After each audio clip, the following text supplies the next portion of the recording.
A note to our listeners.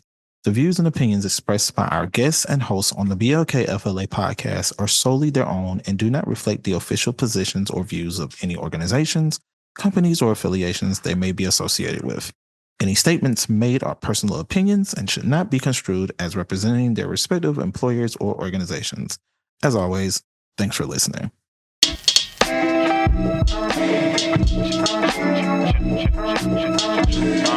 Revolution was a movie, I be themed music. Time to ignite what I spit is lighter fluid. Stepping into it, fixed raised, such a glorious design. Marching into the biggest fight of our lives. Time to spoil the revolution.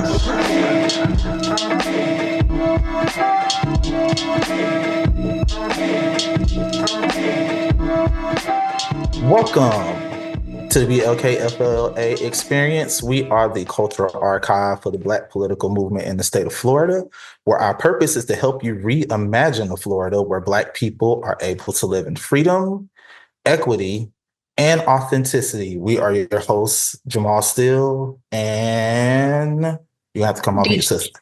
I'm DJ Hale.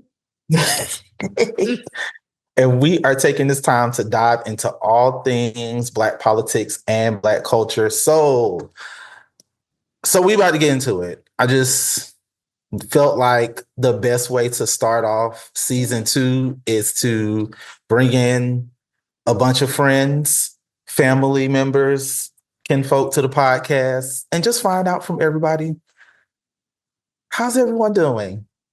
That's how is it? So how is it? That's literally going to be the title of this podcast. So how's everyone? Because after last year, I feel like we all need a place to decompress, re-energize ourselves, and just reflect. Just reflect. And so with that, I would like to introduce those friends to today's episode for this podcast. We have the illustrious, awesome, great, and wonderful State Representative for my district that I live in Jacksonville, the awesome and amazing owner as well of Cafe Resistance bookstore and coffee shop. I got it right that time. The awesome and wonderful Miss Angie Nixon is here with us on the podcast. Y'all see her? Wonderful. Awesome. Hello. We also have former state senator and political strategist over at the great and wonderful Florida Rising, my good friend and yours, Mr. Dwight Howard. Mr. Howard? Dwight.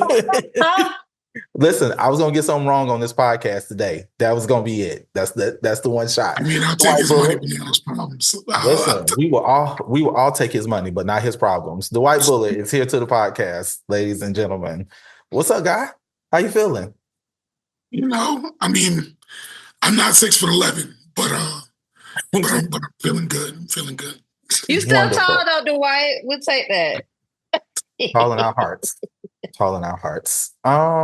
We have Deputy Director over at Florida Watch and Communications Director for the awesome Yes on 4 campaign.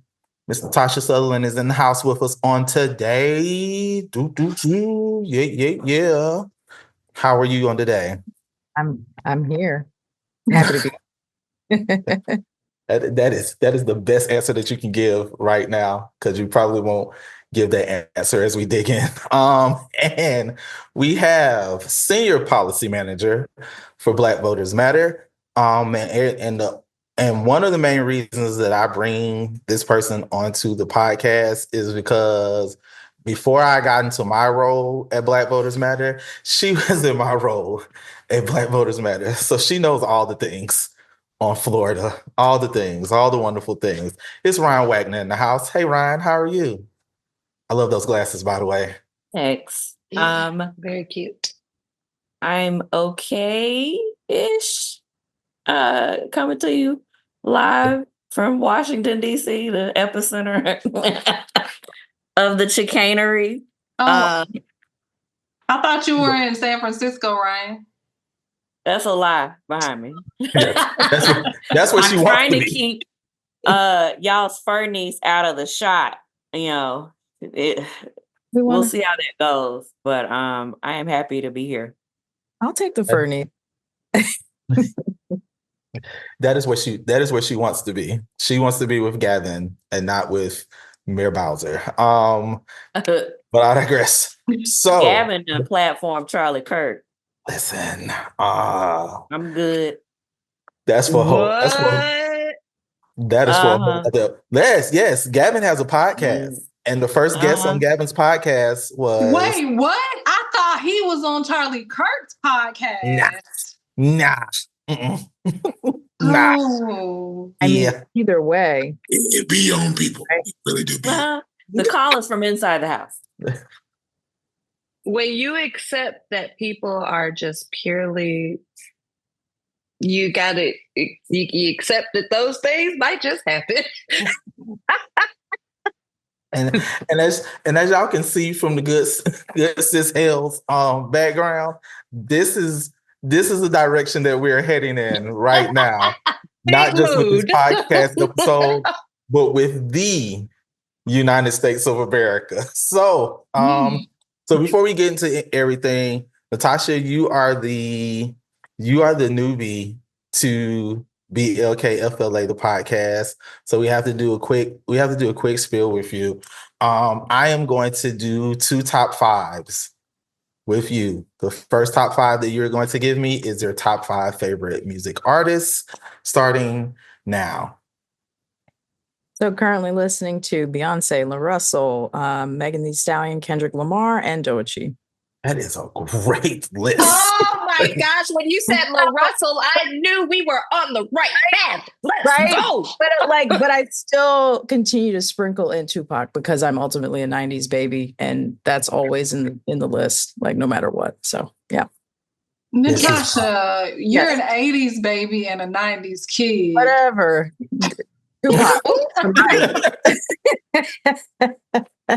We don't need to know how old I am. No, what's really rude is the young Thundercats saying you were born in the late 1900s. Listen, just say 80s and night. Don't do that. We don't do podcasts with friends. We don't do my business at all. You know, you try to be nice and they say you're born in the late 1900s. I'm like, out of order. Out of order. Because when they birthday, Gen Xer in the room, I'm accepting my station. Because when they have a 2 next to their birthday instead of a 1, then they feel obligated to want to shine on. Wait, Hale, when were you born? 1990, baby. I'm grown. All right. I'm grown. Rhyane, when were you born? She said, hold on. I do not tolerate the hateration and the dancery. 1990. Okay. Rhyane, when were you born? 85. I'm approaching 40 in 3 months. Okay. Wait, where's the where we going? She said we all here. We are all here. So your next top 5 is top 5 organizers or cultural figures that have shaped the organizer that you are now. Yeah, I mean, I think about, the co-founders of Black Lives Matter, right? Patrice, I don't want to butcher people's names, but Patrice, Alicia, and Opal Tomate, I think the last name is. And Angela Davis, classic, obviously. Bayard Rustin, another, key strategist and organizer from the 60s that I think we have to talk. Did y'all watch the recent Netflix? Man, okay. So yeah, I think that's on my list. But there are so many others that have done so much good work so that we could even have this podcast and have these conversations and be free to do what we're doing. So, that's just a short list, but the list is a lot longer. My friend has a radio voice, don't she? She does. I got a voice for radio. I've been told that in the past. So, whoever's out there that wants to give me a contract. It's so smoothing and sultry and just like, it's relaxing. I'm like, oh. NPR, are you listening? I love it. Then throw them sponsorships and contract and contract manifestations out. Make it happen. Affirmations. I love the affirmations. Listen, it's also on purpose that me and Dwight are the only two men on this particular episode and or podcast period. Because Black women will never lead you down a cliff. Listen, and I'm not just saying that just because yesterday was International Women's Day. Black women will never lead you down a cliff. Only Candace Owens would. I mean, Stacey Dash may.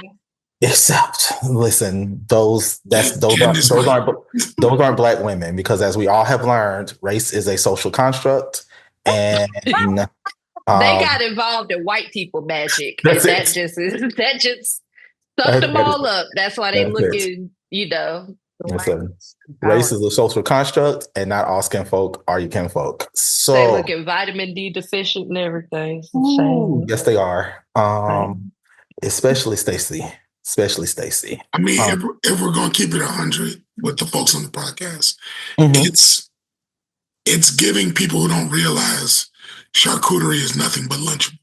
Listen, like it is, Dwight. It is charcuterie with wine. That's all it is. A lunchable with alcohol. Those who know, and those who think charcuterie is new, don't know. Maybe it's adult. Yeah. It's adult Lunchables with mimosas instead of Capri Suns. Did anybody else grow up where like you weren't allowed to just eat lunch meat because you had to put it in some bread because it needed to last longer and like fill you up? And I used to get my ass beat for eating just lunch meat by itself. So my mama was kind of like a maybe, but she was like, okay, yes, if you do the little rolls. I had to make my little lunch meat with the cheese rolls. Yeah. And if I didn't do that, then absolutely okay. Don't touch my stuff. We got to make these groceries stretch. I gotta throw classy of y'all. I was a red ring bologna guy.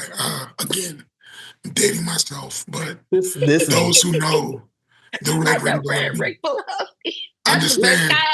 That's the best kind. Once you pull the tab, this is the blackest episode of any podcast in existence. I was a hoghead cheese eater. Come on, hoghead cheese. You from Duval. You from Duval for real. Tell us you from Duval without saying you from Duval. And I would just eat that by itself. So yeah. And the bologna with the ring. You're right, Dwight. I would eat that too. The bologna with the ring was the best one. Tell us you from Duval without saying you from Duval. With grits when we didn't have bacon. Oh, I know that's right. Get a poking bowls in the middle. Make sure that bad boy don't bubble up on you. I got you. All right, BLKFLA podcast, nothing but Black Mama and the food. What we was eating, okay? Next episode. That is literally it. That's the next top 5, yeah.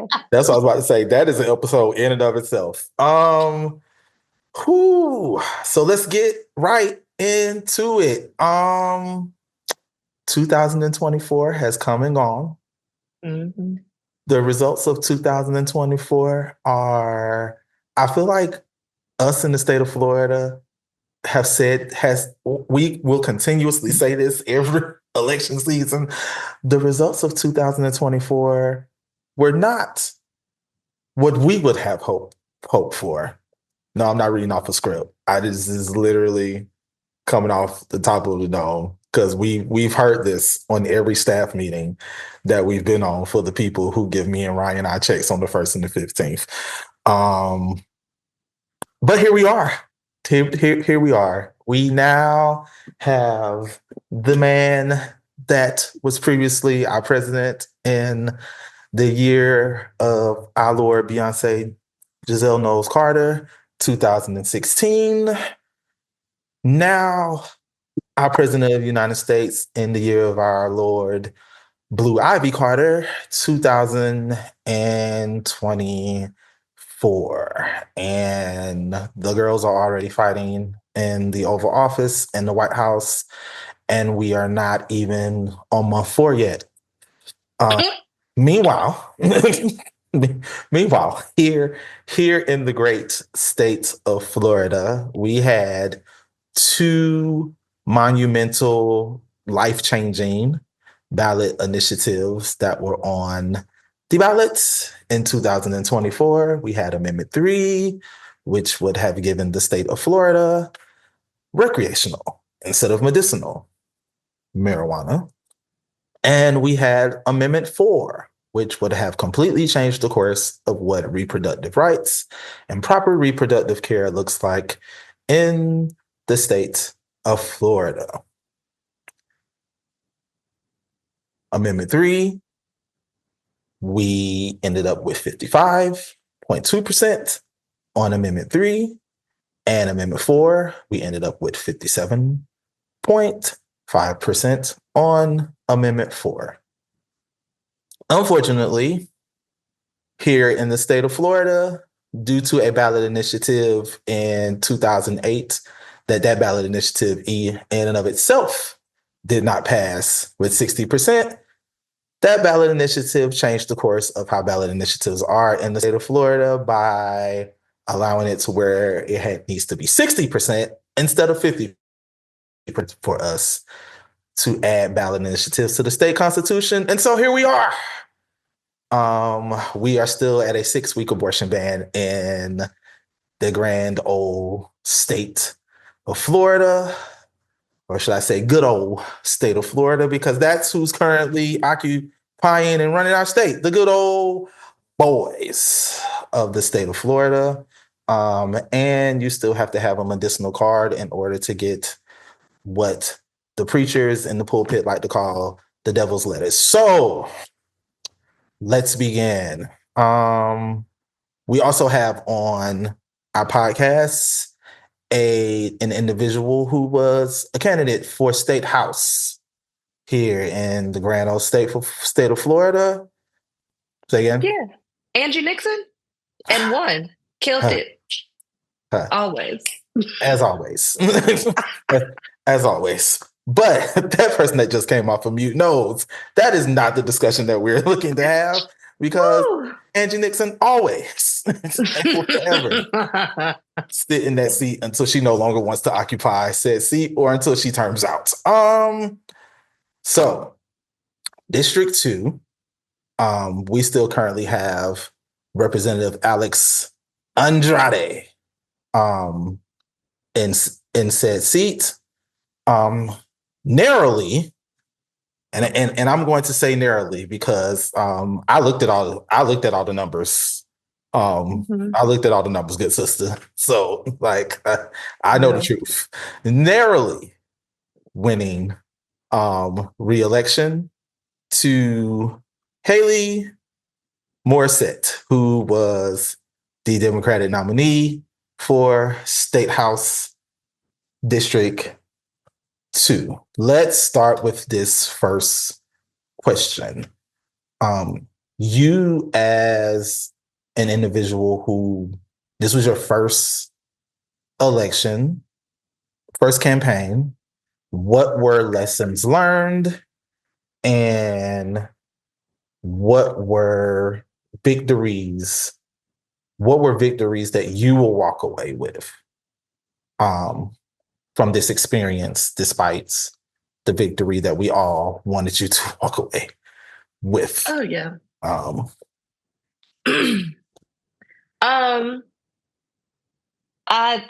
First, I definitely learned that I should have gotten the race earlier. I think my outcomes would have been even greater. But I jumped in last minute. Was like, there ain't no Democrat running. Let's do the thing. And it was a good plan, had a great layout of everything. So that happened. Would have did more in the gerrymandered district, the other county that just guarantees Republicans their win. All of that work from 2018 on that the governor did it's been nasty work trying to do anything in these red areas. So yeah, I learned a lot there. Definitely studied the patterns of what, other folks when they're running their campaigns. But I also think that I learned what it means to run a successful grassroots campaign. Like, I didn't have to do it like anybody else, and I didn't have to switch up my messaging and be anybody different from who I am, and folks accepted it. And I want more people to be able to run in that way and not think they have to be somebody else or change who they are. Like, I mean, I really did take a lot of notes from Angie and Michelle, you know, of like, I'd just be me. And even in the type of district that I was in, it still was great to be me. And there was plenty of people who was like, I'm a vote Republican, but I really mess with you. I like you. And I'm like, that don't help me in this moment, but I appreciate that you said that. But the victories I walked away with was I was able to really start a conversation around younger folks running in my area, in a place where people get real hopeless about, like, we can't do anything about this. But it has been constant talk. There's going to be probably a whole bunch of folks over here in the Panhandle that folks would not imagine would be running for offices, coming and cropping up and doing their thing. And I'm excited to help them and be a part of that. The other victory, though, was that I got to start a real conversation on what healthcare is and how healthcare is more than just doctor's appointments and medication, how it's housing, how it is being able to have a basic income that people are able to survive from, how it is food insecurity. Like, I was able to start that conversation, and it's been continuing on with the work that I'm doing now. So I'm like really excited about that every single day. And then who knows? People have been asking me to run again, and Alex is terming out. So who knows what happens next? So yeah, it was disappointing, but also not, because I'm just doing my thing. No, and I can appreciate that. I can appreciate a lot of the ideas and initiatives that you have fostered in your mind and started to strategize on simply from running this campaign. Also, shout out to the fact that your campaign commercial actually won an award. It did. Yeah. And you know, that's a monumental thing in and of itself. Cause listen, the both of us, we from Pensacola. So like, we know, like we have a great understanding that this is the mindset of how organizing should be in Pensacola. It's slowly starting to shift, but it still has an archaic type of mentality. And so for you to be able to continuously break through and do the work that you're doing, whether on the organizing side or on the electoral side, is always commended. Always commended. And that's why I really wanted to make sure that we had you answer that question, because we all, you know, from the perspective of BLKFLA, we always see the Black victories, but we want to also see what comes out of the Black lessons that are learned. Absolutely. Because nothing is ever a defeat. But let's be No. Nothing is ever a defeat, which has me shift over to the good sis Natasha Sutherland in the space. And I really want to ask you this question, because for all intents and purposes, even though you were the communications director, you were in my viewpoint, and in a lot of other people's viewpoint on this episode, you were the voice in the face of Yes on 4. Like, we all knew what the assignment was, as the kids like to say, when it came to how we should be talking about Yes on 4, and more importantly, how we should be talking about Yes on 4 in our communities, in our neighborhoods, in our churches. I don't know how many times I actually had text message conversations and phone conversations with you around, hey, so I'm about to walk up in these people's church today. How do I convince these pastors that they need to really have this conversation on Yes on 4 in their pulpits? And you would give me the rundown. And so you despite the large amounts of money that y'all friend and mine, Ronald Deion DeSantis, put up in opposition, you let not just the state of Florida, but the entire nation know that more than 50% of the Florida state population wants quality reproductive care and quality reproductive rights in the state of Florida. That's the first thing that I want to say.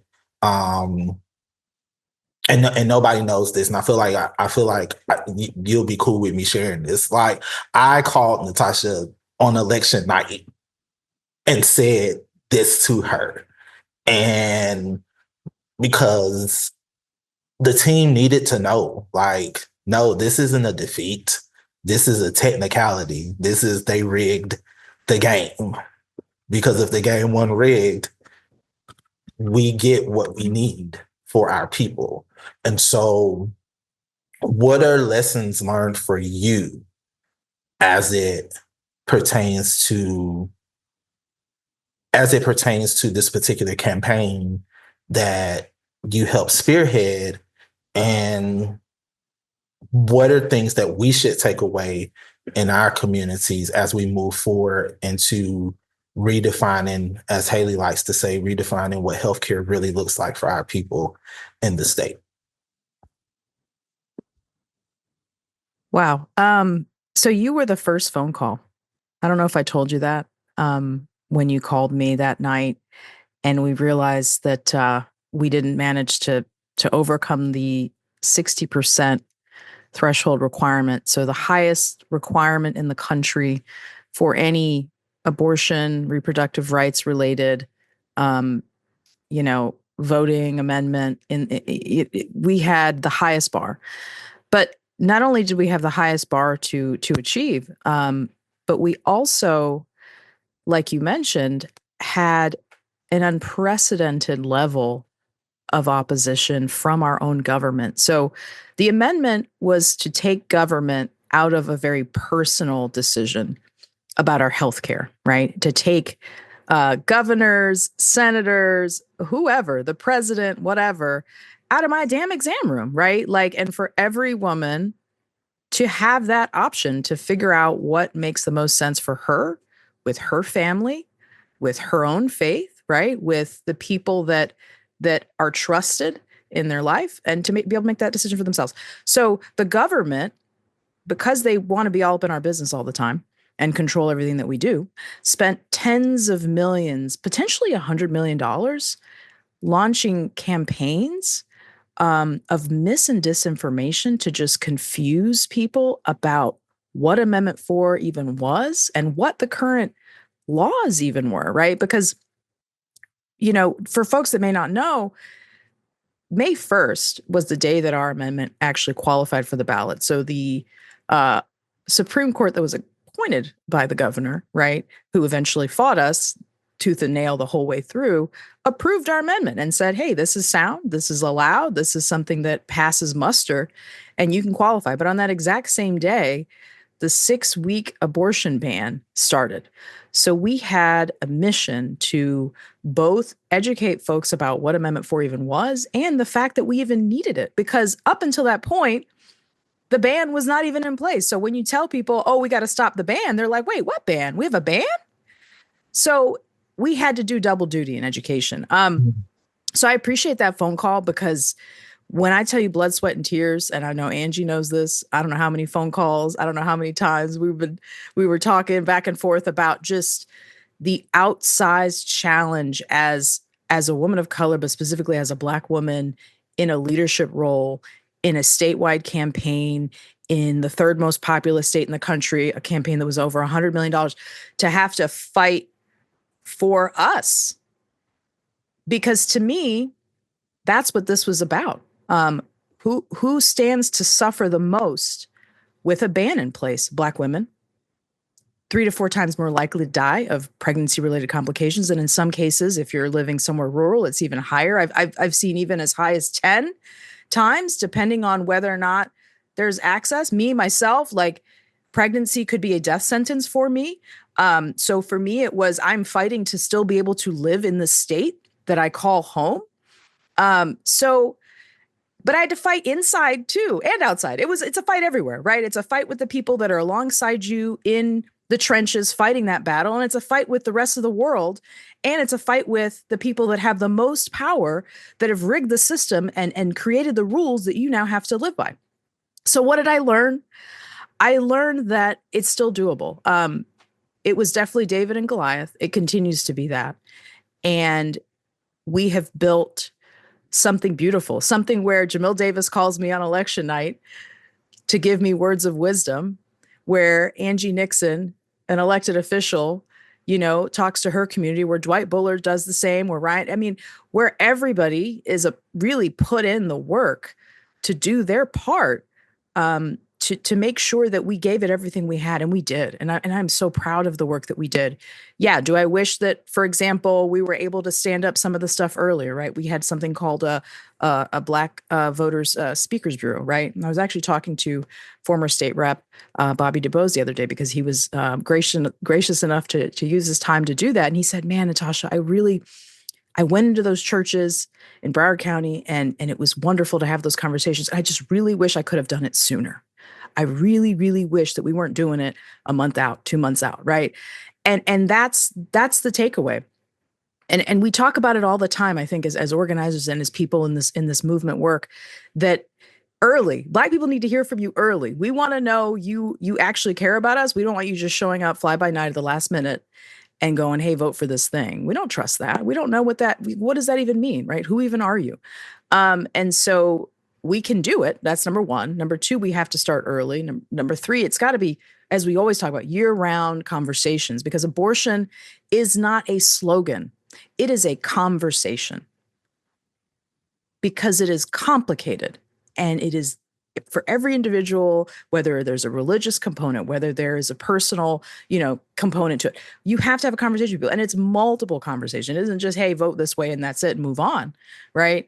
And I think that what we take away from that is a few different things. It's that, number one, Florida voters, and particularly the Black community, because the results were in, and in the same way that the 92% voted how they did for Vice President Kamala Harris to be president, the numbers were also in our favor as Black people, because we get it, right, with Amendment 4. And so trust us to understand what's at stake, and to go into our communities and have those conversations, and to lead these conversations, because when we pass policies that are better for Black people, guess what? Everybody benefits. Everybody benefits. And so we start there, I think, whenever we're doing this kind of work. And I think that that's what we take away is that it's really about us and our community, and everybody else will be all right after that. Everyone else will be all right, because for these first couple of months of 2025, when I tell you that Black women really was like, can you record me? Get somebody else to do it. Black women was really like, get somebody else to do it.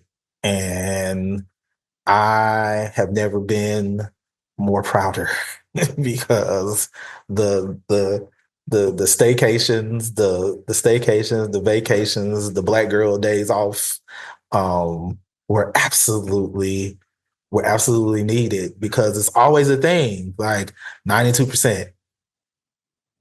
It always seems to be 92 to 94% every election season.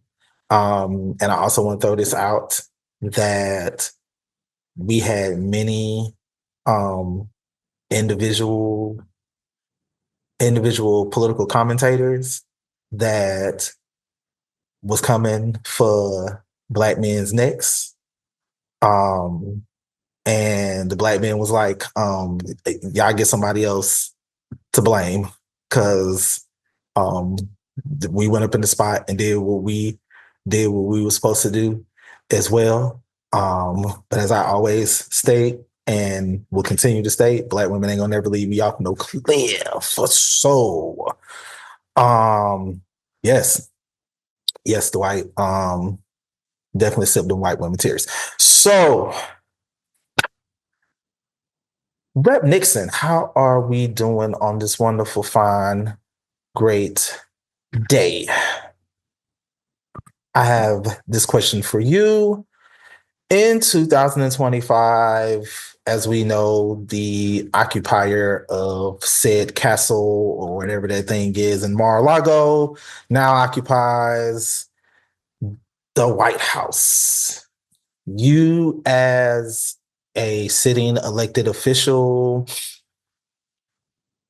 starting to see the effects of what this current administration is putting upon specifically the state of Florida. Just within the first 2 months and some change of this current administration, what are you seeing are starting to be what could be lasting impacts on the state as President Trump and Governor DeSantis keeps doing this? Anything you can do, I can do worse. Yeah. Pissing match. Yeah, for sure. Between each other. I mean, I think I know what Ron DeSantis did was he basically helped usher in what Trump is doing, because Florida served as a testing ground for a lot of what Trump is doing nationally in regards to Project 2025. And you asked, what did you ask? How am I feeling? How am I feeling? What do I? Yes, that's the first thing. I'm like, folks should look at us in Florida to learn how to live through fascism. But also, I'm quite annoyed and aggravated. I actually spoke with some members of my party yesterday, and as an organizer, not just as an elected official. And I told them that the Democratic Party can't play both sides. We can't tiptoe. We're literally in the fight for our lives, like literally. We're sitting here trying to obey the rules when they're literally trying to kill us. Why are we trying to be nice?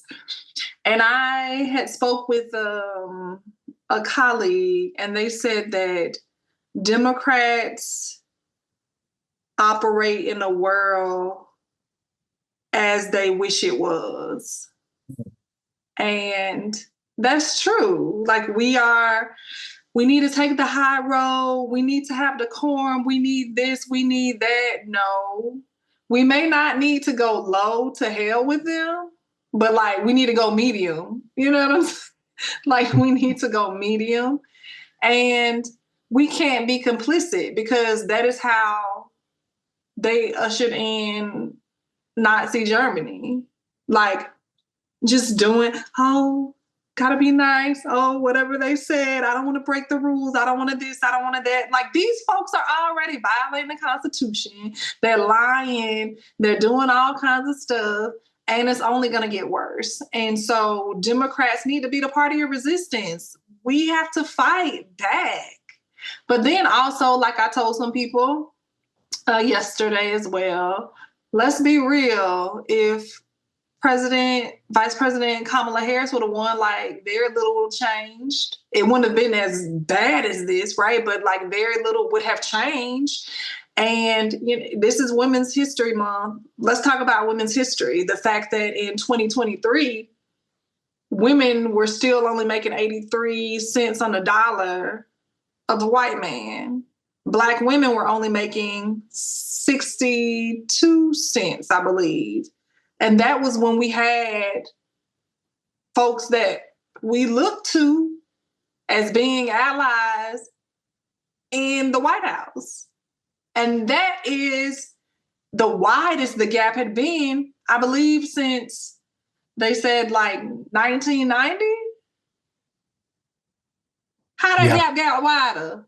And we were in the White House. So like, clearly the Democrats, you can't tell the difference from regular everyday people who have no idea really the ins and outs of politics and all the things. You can't tell the difference between a Democrat and a Republican. And that's a shame, because we're supposed to be the party, my party, Democrats are supposed to be the party of working people, working families.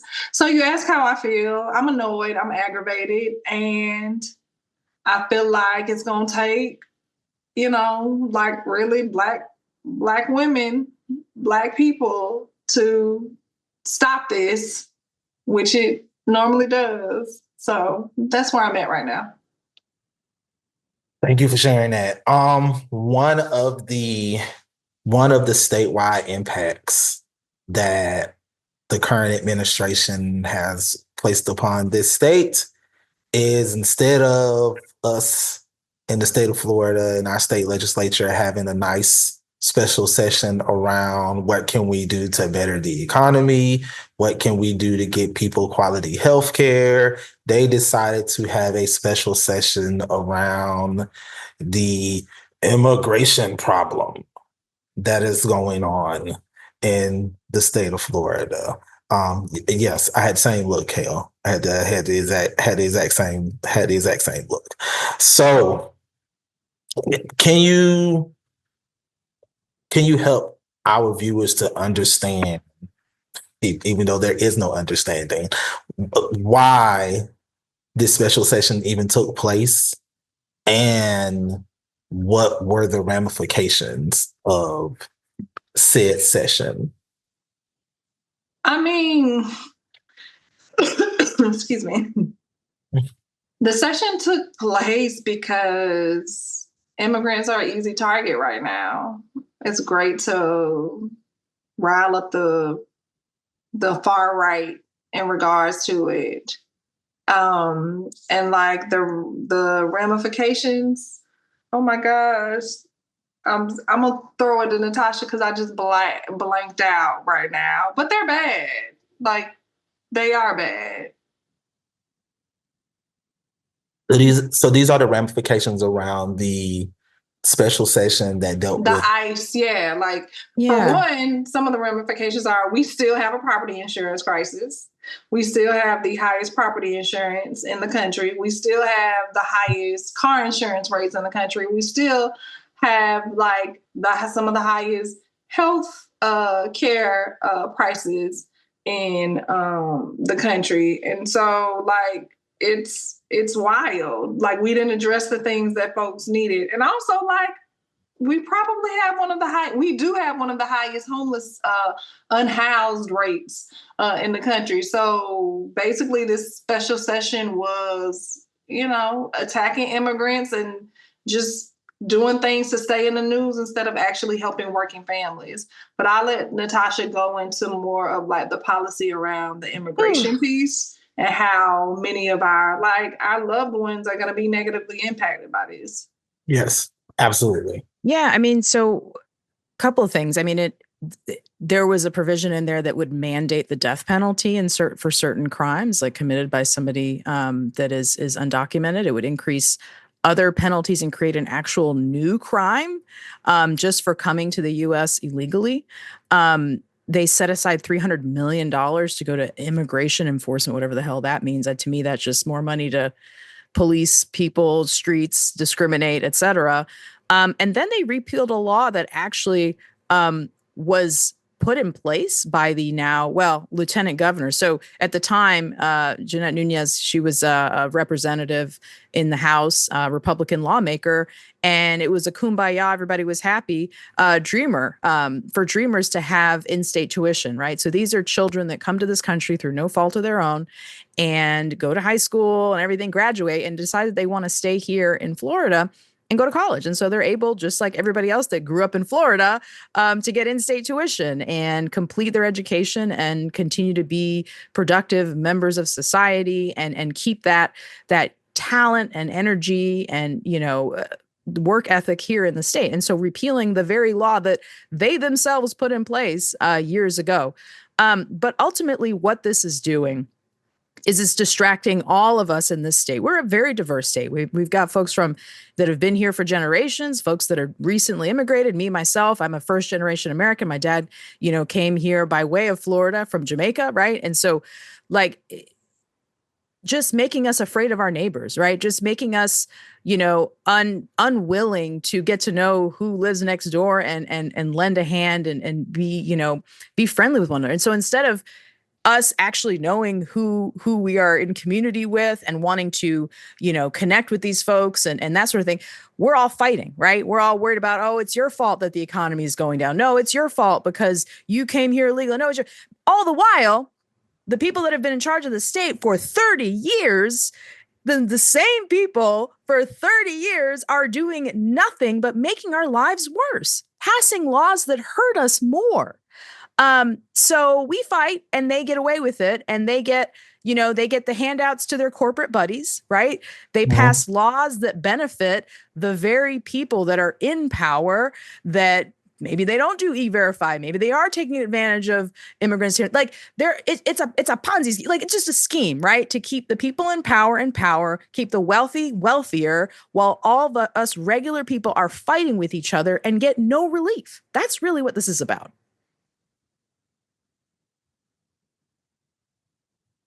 These Ponzi schemes are just government Ponzi schemes, damn it. Just wake it up.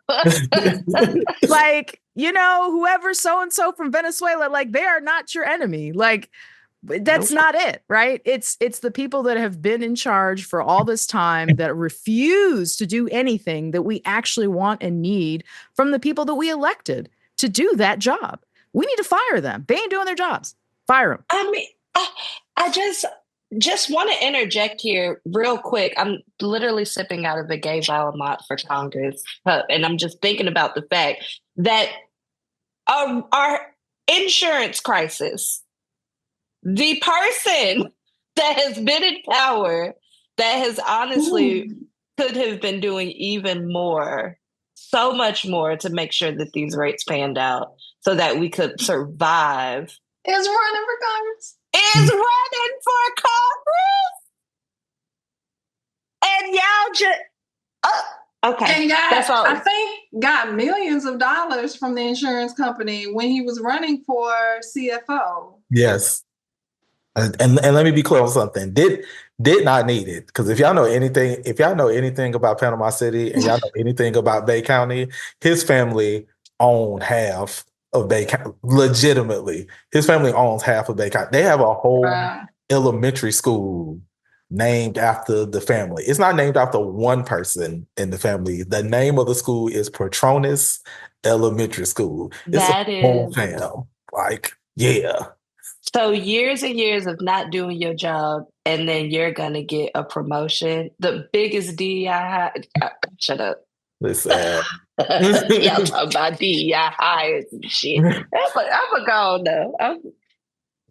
That's all I had to say. Because just over there not doing a lick of the job that we asked you to do. Just going in there, being distracted, focusing on the wrong thing. People are dying. People are hungry. People are unhoused. Now, Hale, are you talking about Petronas, Rick Scott, Ron DeSantis, or the entire Florida GOP? I'm confused because let's you just say literally are referring to so many people. Insert. Yep. If the shots was fired and it went to them, then that's who it's for. I just want to make sure you're stepping on all the toes. All the toes, baby. Not just some of the toes. All the toes. Nope. All of the above. No. This we could have done so much more with this situation. And let's not even get on the fact of the census put his bill through first. They didn't want his bill. So then they created their own bill. That bill passed and sat on DeSantis' desk, and he was like, no, baby. No. Even though I don't run for governor no more next year. I still run the land. Y'all still gonna do what I say. And vetoed that one. And so then they sit in a whole meeting and do a compromise with each other to make an even worse bill. This is like it's a simulation. it is. We are in the matrix, and the six of us have come out of it and now sit in the seats with the thing. Because we just said it, and everybody else took the red pill. Real quick, Jamil. Just because we're dealing with pick-me queens like Ron DeSantis and Marco Rubio on the not queens, yes. Byron Donald. Yes. We're going to get there in a minute. We're going to get there in a minute. With the high heel boots, with the fur. Daddy's home. Yeah, it's, like the thing that's really just been bubbling with me over the course of this conversation is kind of what Natasha's raised, right? Is this idea that there's real suffering that people are experiencing in Florida. You have people in office that are derelict on their duty, but then have the audacity to feel that every election is a new mandate to keep not doing their job. Like they've convinced themselves that like this notion of democracy that I have means that if they're not voting me out, that must mean I'm doing a good job. And so therefore, I'm going to keep doing the shitty job that I'm doing. And I need people to understand this in the moment, because I think one of the deficits of political education that folks have is to believe that I can only operate within my box. So, people are like, I live in Angie's district in Jacksonville, and I reelected Angie, and all my problems should be solved because she's my representative. Not taking into account that there's somebody in Palatka, Florida, or somebody in Bay County, or somebody in Union County who's making these shitty decisions for your life. The fact that a Randy Fine exists in the world. Full stop. A self-hating Jewish person who's made it his purpose in life to use that agency of victimhood to be a bully for the rest of the 23 million people who live in this state. Or like I said, a pick-me queen like Marco Rubio, whose only job has been political ambition for the entirety of his career. You know what I'm saying? Gets on TV, clearly thirsty for so many other things, because water, he needs so much water, right? But to watch him squirm as Secretary of State as he got bullied by his own party sitting in the Oval Office. You're supposed to be the chief negotiator for Ukraine and Russia. Yet you got the orange man, the tangerine man, and the eyeliner queen himself, J.D. Vance, getting up there trying to bully this man and trying to convince him that he somehow invaded his own country. While you squirm in your seat and then gonna get on Twitter and come out there and be like, oh, I was disrespectful for him to be in the office and not blah, blah, blah. No. Just say you didn't do your job.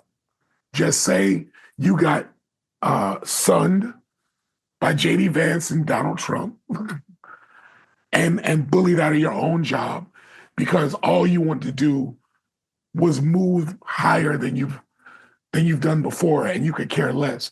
And you've sold your soul to the devil so many times that you just don't care anymore. As long as you get to hold the title. Did you work with him? Were y'all there? Nah, he served with my dad. He served with my dad and mom. I didn't have the pleasure of being in the same space as another short king, like Ron DeSantis, aka Marco Rubio. Something about cats under 6 feet in government. They just really. So 2 things before I throw this question out. Shout out to you, Dwight, because you was looking really nice in episode 6 of Eyes on the Prize, the new version. You didn't have the you didn't have the salt and pepper beard that time. You had the all black everything beard going on. And unfortunately, even though you didn't have the honor of, while you were in the state legislature, working with Marco Rubio, you did have the unfortunate honor of having to sit next to Matt Gaetz. So there's that one. The second piece that I want to touch on before I ask this question, shout out to Francesca Ramsey, because that baby's ukulele is going to be on, it's going to be overbooked for the next 4 years. It's going to be barely with the stuff that goes on in Florida. Lepers out here eating faces daily. All types of faces. Listen, yeah, for real. So we now have the important task, if you will, mandate, if you will, since the president wants to throw mandates around and wants to throw sitting congressmen out of chambers when they tell him that his mandate sucks. Shout out to Representative Al Green in Texas. We holding the block down for you, good sir. Yes, fellow FAMU graduate. We now have the mandate here in Florida to make people understand the importance of what the term all voting is local really looks like. All politics are local really looks like.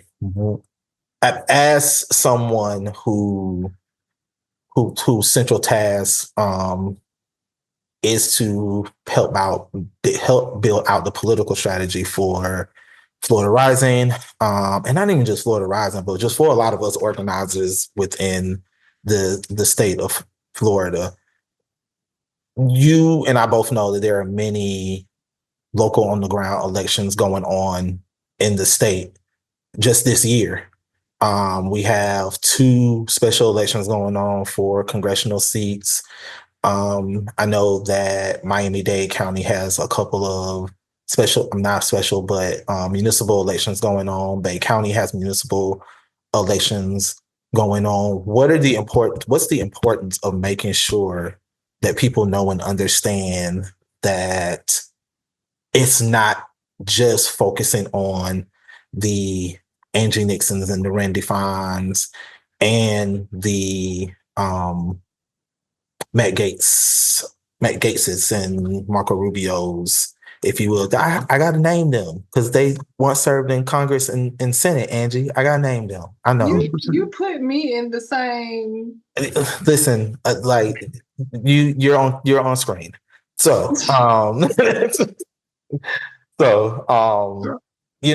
it's more than just focusing on our state and congressional representatives, but also focusing on those people who are your mayors, similar to our mayor, who wants to give $1.5 billion of our money to build a whole new jail in the city of Jacksonville, or our sheriff, or our sheriff's office, similar to our sheriff, who actually serves a very prominent role on whatever this immigration force is that the governor is building. TK, no, I don't like him. I don't like him. And I'm saying that on camera. So what's making sure that people understand the importance of local elections, so that way we don't have these current situations going on the local end, and so that we can get our state back. Yeah, I mean, on the TK thing, just generally it's important to love Black people that love other Black people, and TK has never served in that role. So just shout out to Black people who love Black people generally. But to kind of answer your question twofold, it sounds cliche, but every election literally does matter. And I look at it in two worlds, right? One, the everyday policy that impacts you the most is going to be state, local. 90% of the things that impact your everyday life are coming from state elected officials and local elected officials. Property tax related, school related, the quality of your water systems, the quality of your local infrastructure. All these things sit in spaces that are local. Those local folks then can and should rightfully demand state and federal government help fund projects that are supposed to, again, make your life easier. Just basic, as someone who had the fortunate opportunity to teach American government, right? The central role of any elected government is to protect its citizens. That's it, right? That's it. Mm-hmm. And so for people who are questioning, when should I vote? Why should I vote for this person? How should I vote? Which party should I vote for? The simple question you ask yourself is, are these people protecting my collective community interest? The problem is we have too many people voting, asking the question, are they protecting my sole self-interest?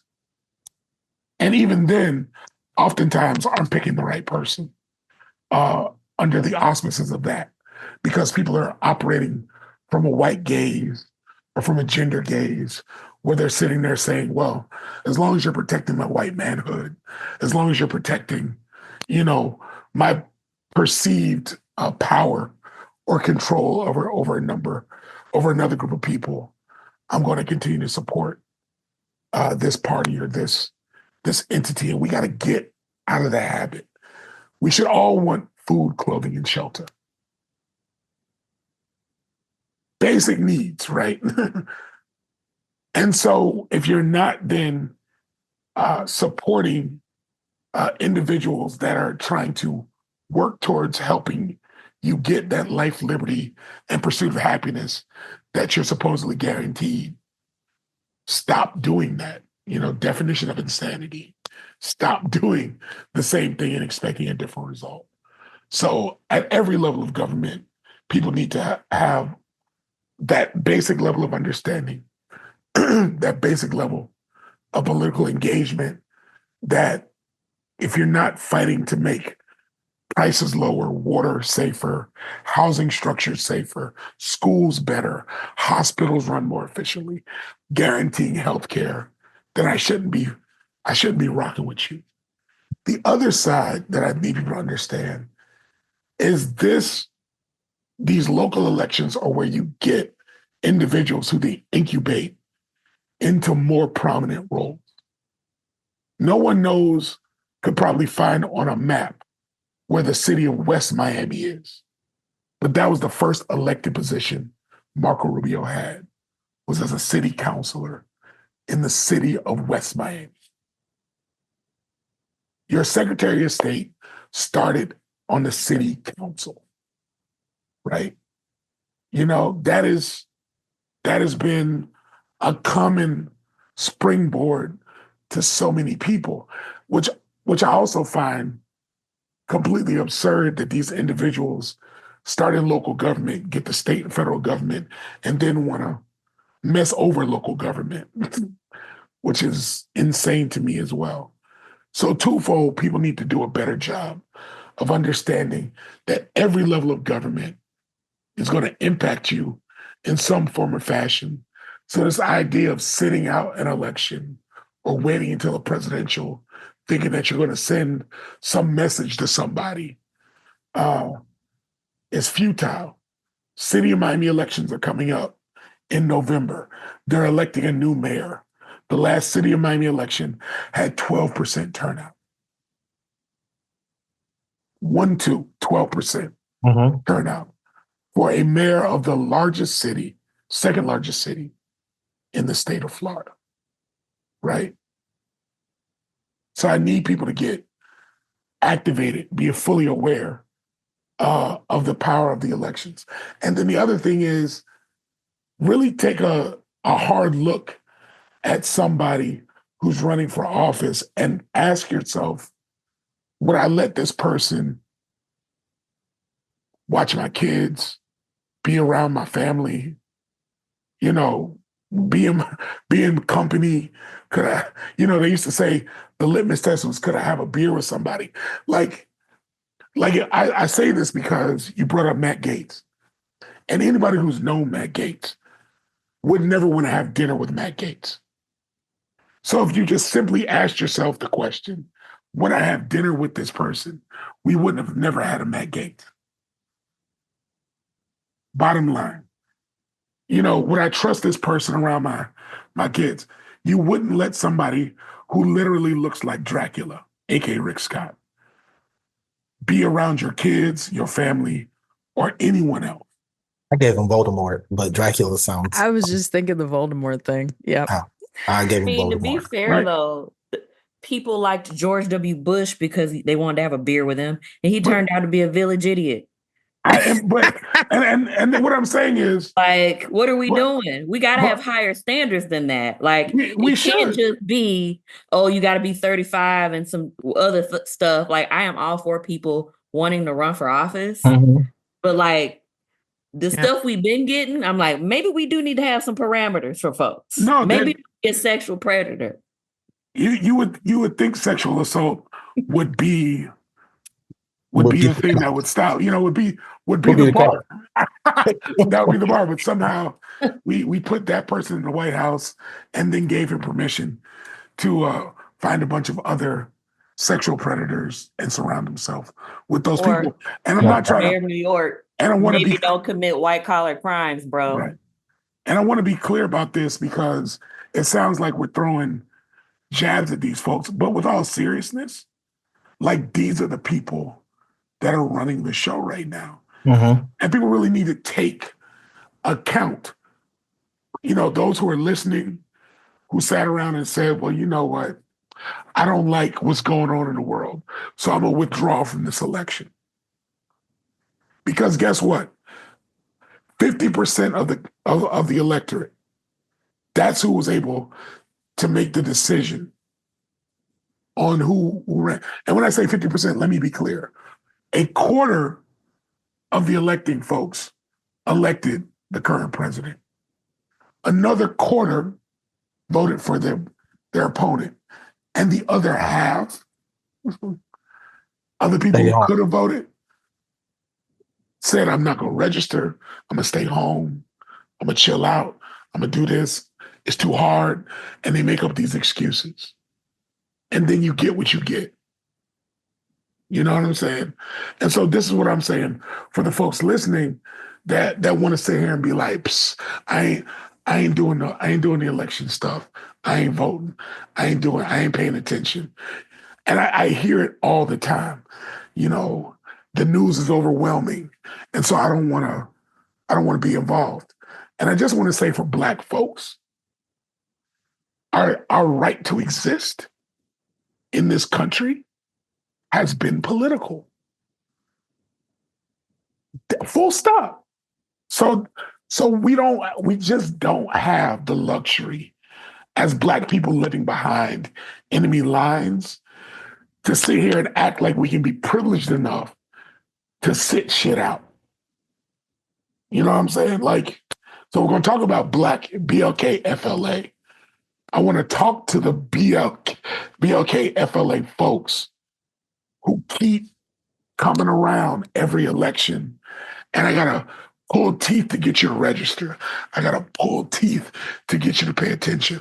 I got to pull teeth to get you to lock in and realize that your humanity, your actual humanity and agency is linked to a political decision, because we're living in a moment where people are literally trying to go after the citizenship amendment that was built on the backs of Black people. So if you let somebody dismantle the 14th Amendment on your watch, Black folks, let's think about how long it's going to be to try and get that back.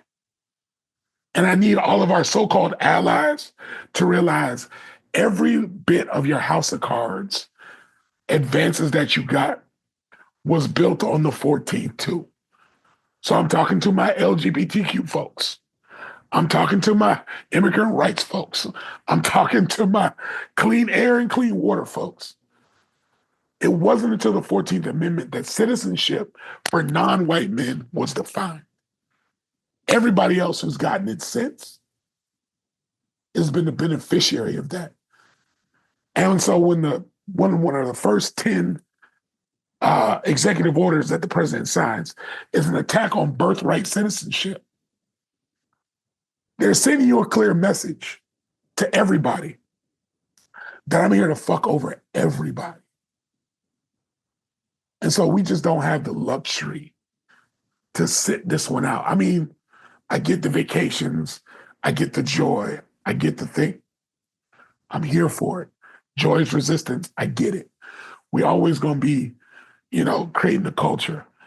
But for people who didn't put skin in the game 6 months ago to get up on Beyonce's internet and be like, I'm gonna take vacation now. You took vacation 6 months ago. Took vacation last 4 years. You was on vacation when you didn't vote the last 3 elections. So don't become a social media influencer today, talking about today's the day you're gonna luxuriate. Because where was you when we was really trying to battle this thing out? You know what I'm saying? Like, no. For real. Yep. And the last thing I want to say is, stop acting like you're new to this, because it was less than 10% of people that are engaged in the civil rights movement to begin with. So what I'm saying is, if you're gonna sit out the march like your granddaddy did, then don't get on my internet. Don't get on my internet saying what you gonna do today. That's a family lineage that you got to worry about. And the resegregation of America is currently in progress. But for those who want to lock arms, show up and show out to battle this thing out, because we know we're fighting for our literal lives. You just snatched my edge of Dwight. I'm here to build with you, but just don't miss me with the black outrage, knowing you wasn't going, get up when they told you to get out that seat on the back of the bus. Oh, they took that picture at the George Floyd protest and left. That was it. You wasn't with me shooting in the gym, my guy. That's it. You wasn't with me shooting in the gym. If you're gonna set it out, just say you ain't got the heart or the courage, that you the lion in the whiz. Cowardly lion. And you just want to be the lion at the beginning of the whiz and not the lion at the end. What was it? Fleetwood Coupe DeVille. Yes. Yeah, the resegregation of America is in progress. It is. And it's going to be more subversive because they're going to tell you it's colorblind. Mm-hmm. Yep. The Supreme Court is already doing it. Right. Hence the secret handshake.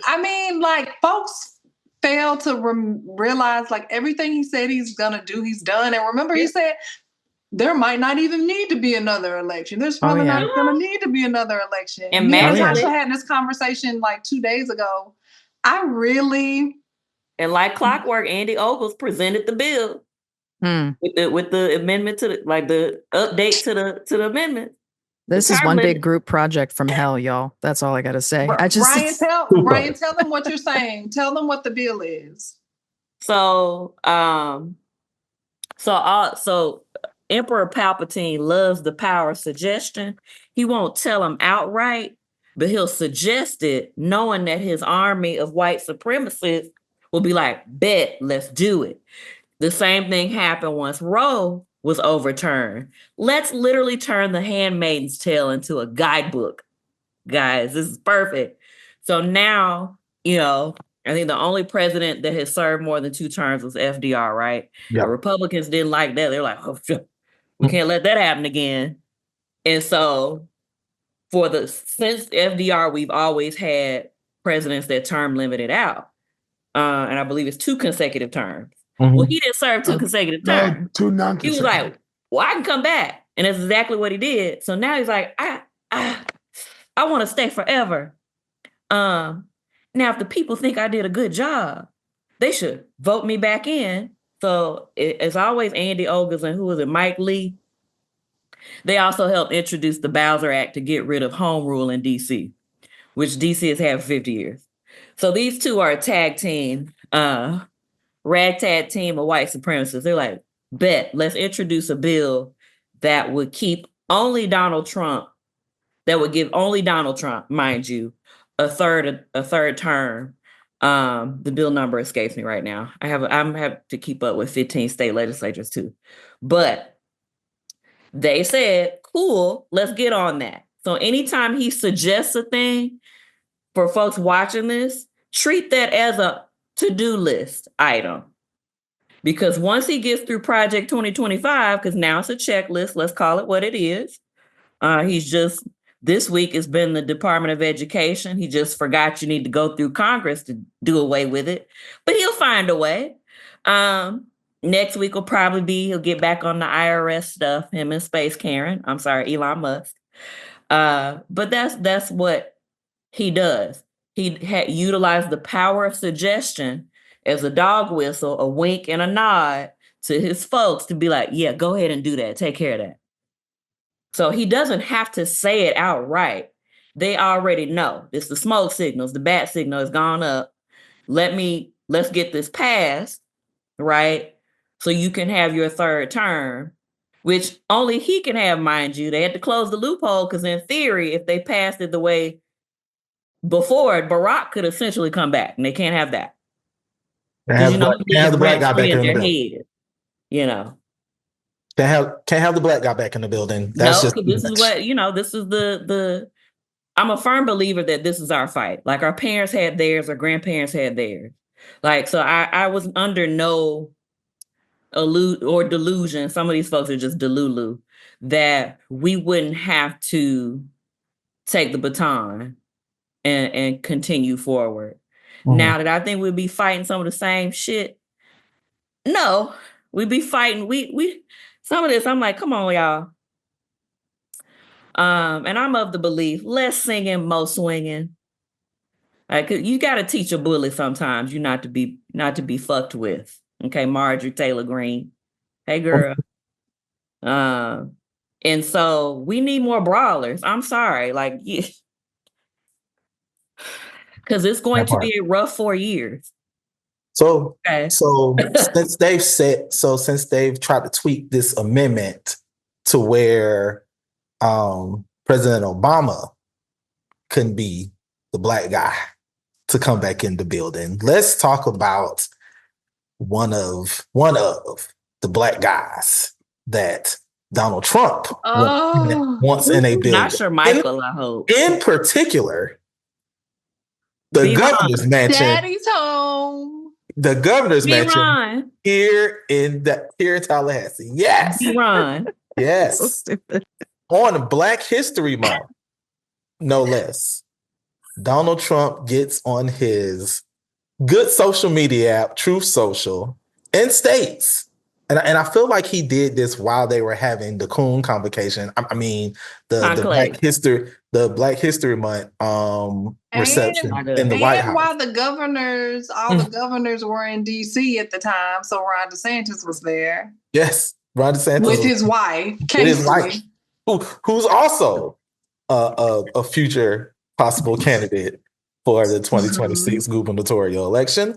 President Donald Trump got on his good Truth social media app and stated that if Byron Donalds, former congressman, now chilling at the cribbo, waiting on that good check, telling everybody. No, he's still a congressman. Oh, he is? Oh, he's gonna do his job and go on wait. He's still running amok. I mean, he casts his votes while he's flying on planes, but he's still there. Yeah, he's got a questionable voting record. That's true. So President Trump stated that if this man decided that he wanted to run for the governorship of the state of Florida, that he would endorse him. 2 days later, Mr. Daddy's home himself. Daddy's home. That is literally what that man said. I'm sorry, that's not the right. Daddy's home. That's it. I had to get on That's it. You did I it can't right the first disrespect time. Usher like that. No, you did it right the first time, Angie. That one. Don't put no Byron Donalds himself. Don't put no seasoning on anything Byron Donalds does. With no remorse, 2 days later, decided that I'm gonna run for Florida governor. Rhyane, first, your thoughts on the impending doom of what is going to be the 2026 gubernatorial election here in the state of Florida. You want to see a dead body? I mean, Harriet would have shot these people because we can't risk him snitching. Yeah, I bet he was at that Coon Conclave gathering of his favorite blacks, Shermichael, and whoever that brother was that held up the picture of Jamal Bryant. Bernie Jocks was there, and he don't even think he's black, which is interesting to me. Very much interesting. Tiger Woods was there too, which now proves that Tiger Woods is black. Not Mr. I'm Cablinese. Go on somewhere, Tiger. He was sounding like O.J. Simpson. I'm not black. I'm Tiger. Tiger Woods, y'all. When your daddy named Earl. Yeah, don't do that. I do want to play the game. I do want to play the game with y'all that Hale so nicely threw. I want to play a game in our group chat. So Byron Donalds, on the one hand, Byron Donalds is somebody that is going to be running for the governorship on the GOP side. On the other side, we do have a nice young Christian lady, hailing from the city of Jacksonville by the name of Casey DeSantis. You all might know her. She also serves as the first lady for the state of Florida. She has decided that she wants to start a PAC. She's been getting a lot of great donations in that PAC. Wait, she opened up a PAC already? That lady. Well, where them hurricane donations at? Rhyane. That lady had been opened up that good PAC. That last time we had a conversation, Angie, that she had opened up that PAC already. So, we have. I'm getting all the tea. So we have Byron Donalds versus Casey DeSantis. Which will win? And the game, no. For context, the game is it racism gonna win? Which means Casey would win. That's it. Or is misogyny gonna win? Which means Byron gets it. So Matt ain't in this at all. I gotta throw Wilton. I heard Matt wants to Wilton do AG. ain't going in there. Dwight, Wilton. Well, the only reason I want to throw Wilton in there is because egg price is still high, and he's a whole egg millionaire. So I'm mad. Ain't nobody asked the question why the no egg one millionaire. knows. No one knows who Wilton is. And unless Wilton can magically be a superstar, is he gonna hand out multiply hundreds of thousands of chickens in our state to lower egg prices, he's not gonna win. I mean, but nobody knew who Ron was either the first go around, right? He came out of nowhere. He got crowned by Trump, and then all of a sudden, everybody dumped a bunch of money into him. Because Putnam was the guy.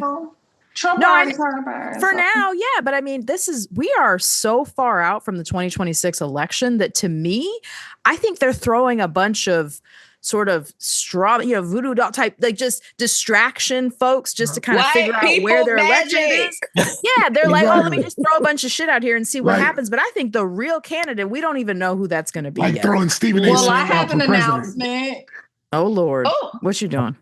Wow. I have a new puppy, that's all. What? Yeah, let's turn it up. To play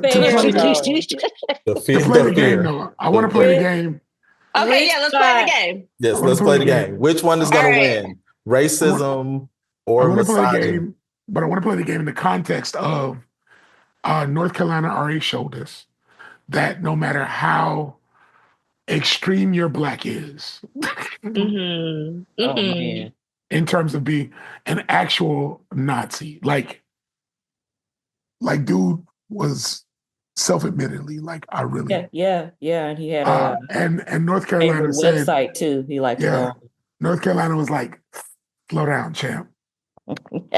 Still gotta. So I just don't know if Byron, once he brings his white wife out on the campaign trail with him. Oh, like Mindy, like with Tim Scott and Random Mindy. So I think they end up with the white wife to fully to put themselves in the mix. But the problem is when you put them on the campaign trail with you, though, that's going to make folks in Escambia County and Bay County and Union County and even in Fort Myers, where he's from, a little upset. They probably didn't know Byron was a nobody chaser. So where's Dr. Umar? Is there a snowbuddy in my chat? I am done. So there's that. Okay, so we think racism. I think racism will win. Florida still is going to win. It's still Florida. And Casey will move forward. That's in North Carolina, politically, to be fair, they don't have a Republican veto-proof majority in their state legislature anymore. They're doing some work on the ground, so they have more of a chance than us. They actually have a Democratic governor. But I also don't think Casey DeSantis stands a chance either. I'm just going to be perfectly honest. No, that's what gives me. That debate stage gets them every time, doesn't it, Dwight? She's a former reporter. The one thing I know about the good old Florida GOP is they're gonna find themselves a stand-up white dude, to be governor of the state of Florida, or a stand-up white passing dude. Shout out to Bob Martinez. I'm just saying. Wow, Marco. I'm just. Yeah, they're not without options. I agree with you, Dwight. I think that we have a lot of time and a lot can happen between now and then. And Trump will crown you one minute and the next minute he's going to dog you out. This is real. Trump will pull a Keke Palmer so quick and be like, I don't know this man. I don't know this man. I don't know this man. I mean, he's done that before, so he has.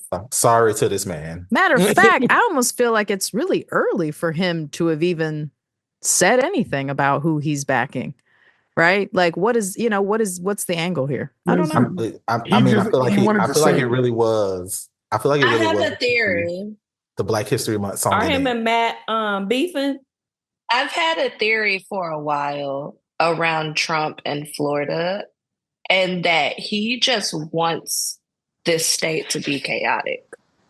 Like he will specifically just fuck with us because he wants it to be chaotic and in turmoil because this is his playground, literally. Yeah. Look how I can move these pieces. And just the way that he's able to say, oh, I can look at, I also have a theory that Trump is just making the way for his son to be a dictator, but that's another whole thing.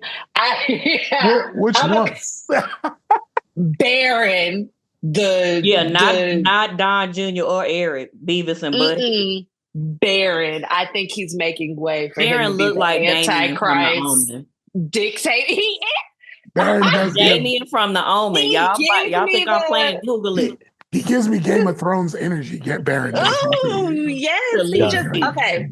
But my point is, I really think because I'm just thinking about we've been like watching history, like, I'm going to pull this person from here and I'm going to pull that. And it's not because you like them motherfuckers. Well, Republicans fall in line, not in love. Yeah. Yeah. And I will never forget, Jamil, I keep thinking about this, sitting down with Michelle Salzman and her saying out her mouth, they will bully us. We get bullied.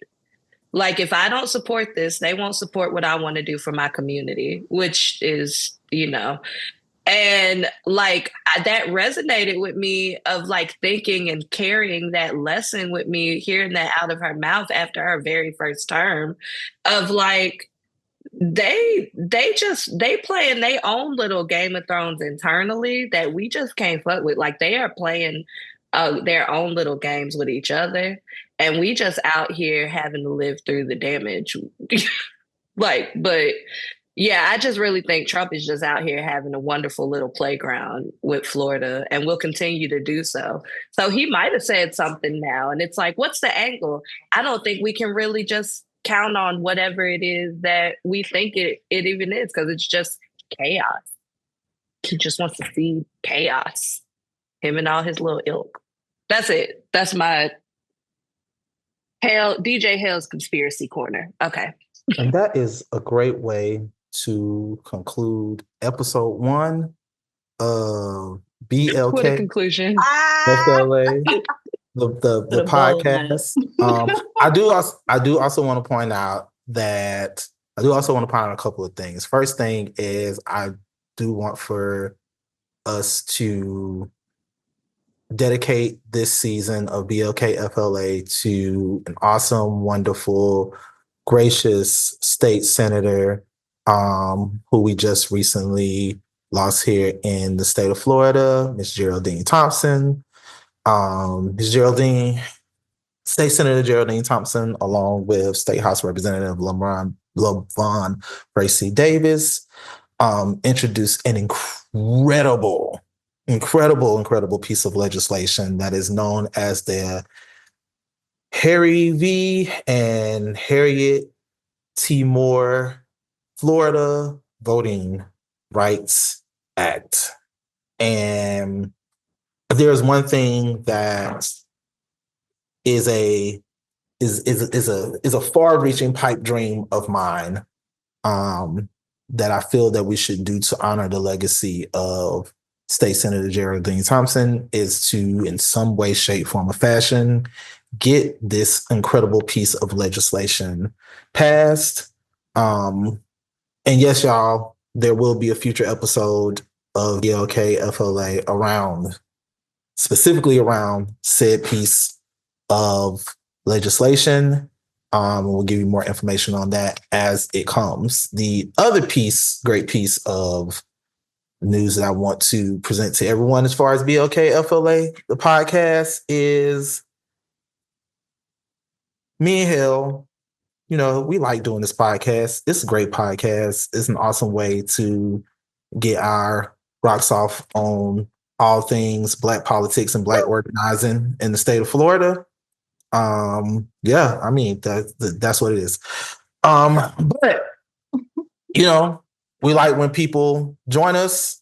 We like when people decide that they want to come out and play as well. And so, we've made an executive decision on wanting to bring 2 new hosts in with us to enjoy this Black experience and join us on this ride. And that would be Natasha Sutherland, who is the Deputy Director for Florida Watch, and the owner of Cafe Resistance Bookstore, and your favorite state representative and mine, Angie Nixon. So they're going to be with us to cause all types of shenanigans because we learned at this event yesterday that we had at Angie's Bookstore, when somebody got on the mic and said a couple of things, that if you let them shenan once, they will what? Shenanigans. So you did. You absolutely did. Again, I'll tell you later.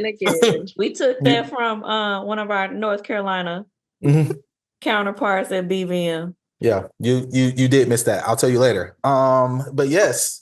So, Natasha and Angie, they'll be here for all of the shenanigans, all of the fun, all of the great things.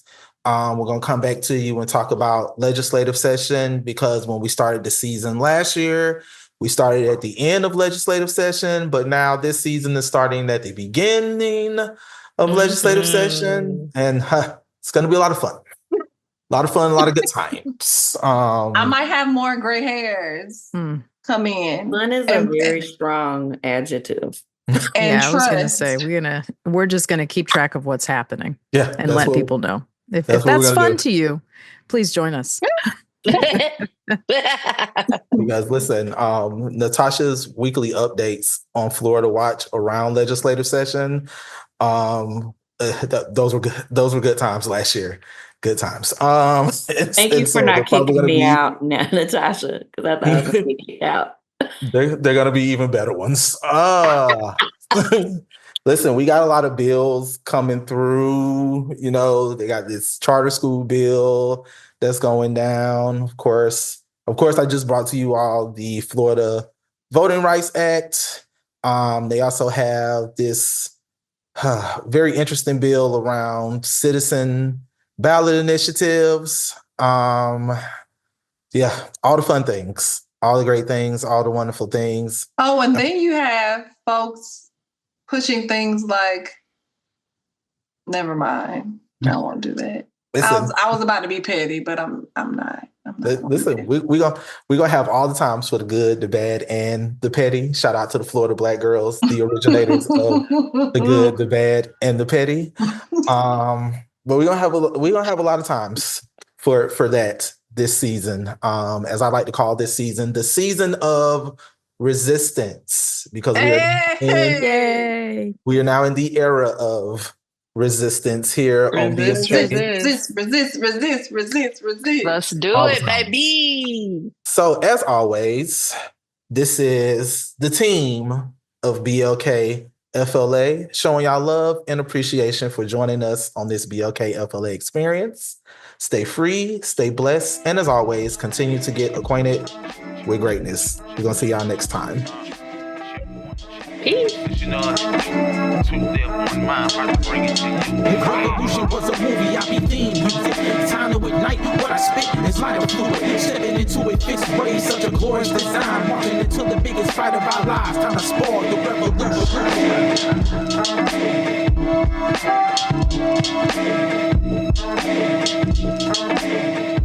revolution.